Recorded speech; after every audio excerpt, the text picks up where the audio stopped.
Someone calls in, they say, I'm not feeling well, I'm not going to come in today, but I am going to work from home instead.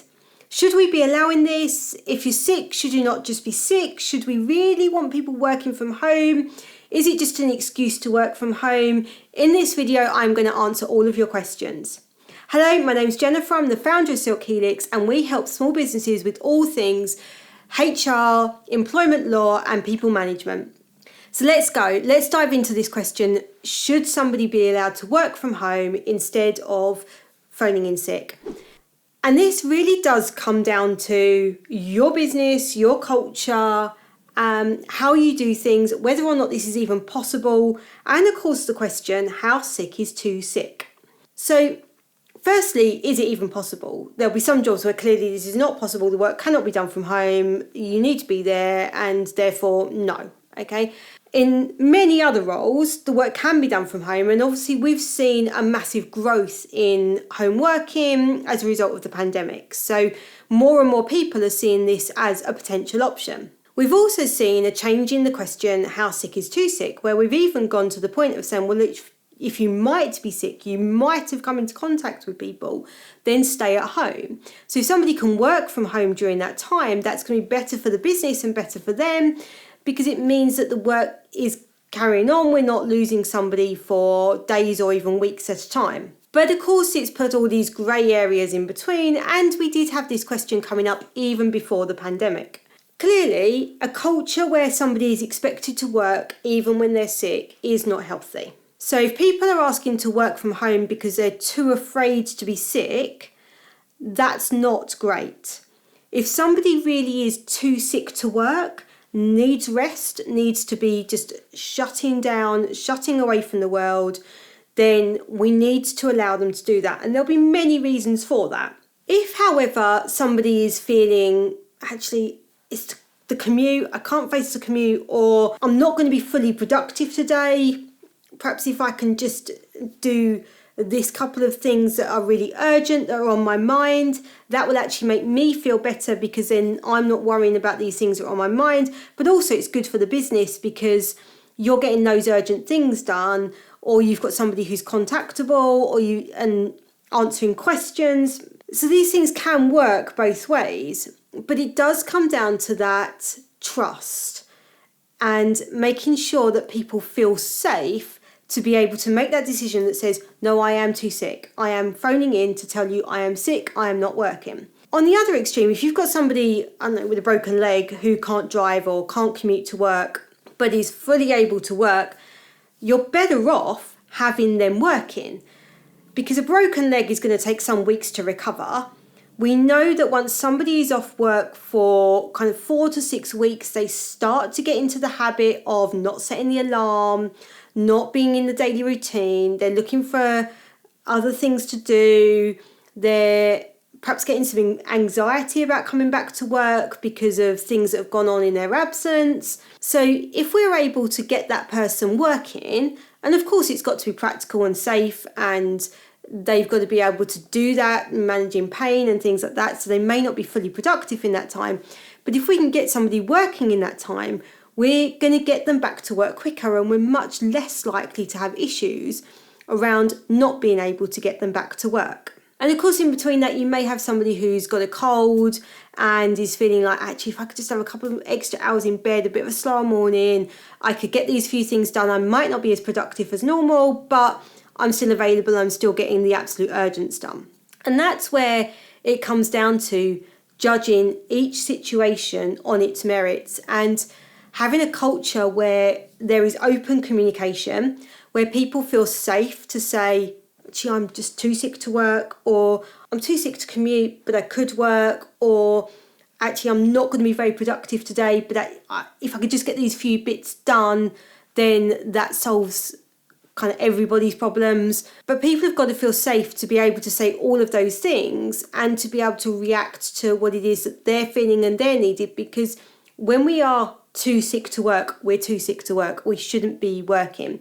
But of course, there's whole varieties in sickness, from complete bedridden, I just cannot focus, cannot think, need somebody to be producing food for me, to yeah, I can't get to work, but actually mentally I'm feeling fine. I've just got my leg in plaster. It's recovering, it's healing, and I want to do something.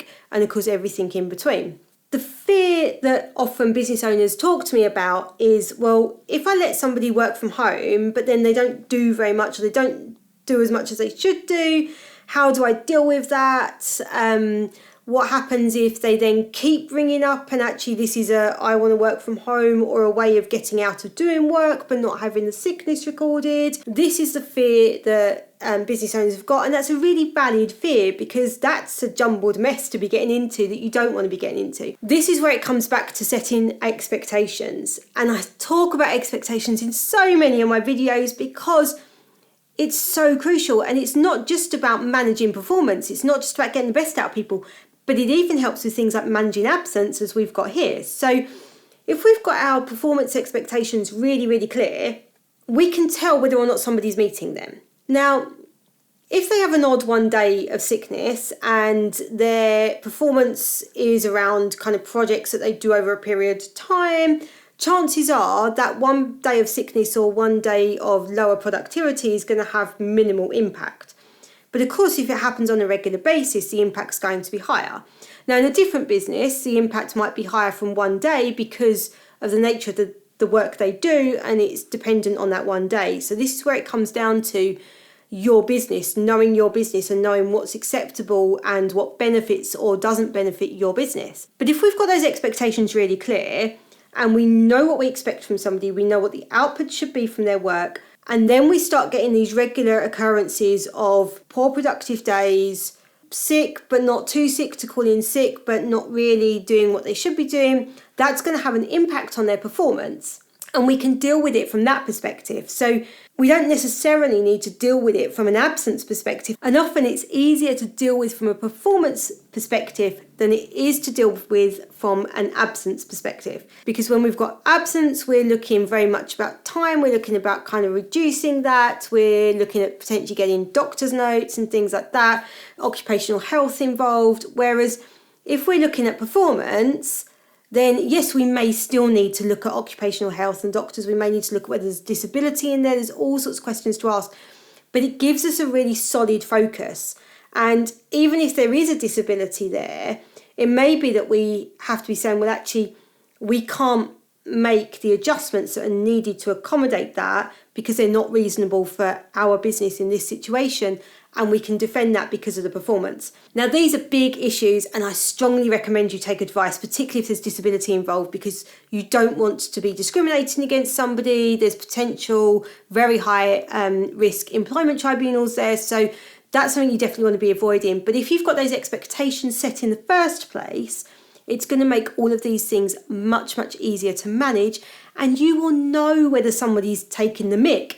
You will know whether they're swinging a lead, whether they're being lazy, they're not working, because they won't be meeting your performance expectations, and you'll be able to know that clearly from there. Whereas if you've got somebody who has a few days off sick or a few days working from home because they don't feel they're up to coming into the office, but actually they're hitting their performance targets, then there's not really a problem. So that's where the problem comes down to.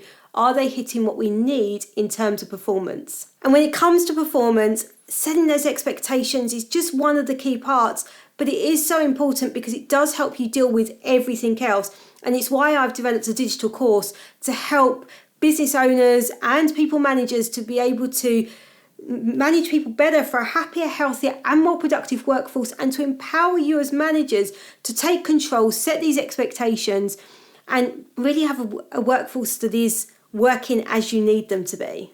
For more tips on managing your team better, hit that subscribe button and the notification bell so you don't miss a single one of my videos. And if you've got any questions, pop them in the comments below. I will do my best to answer them and may even use them for next video.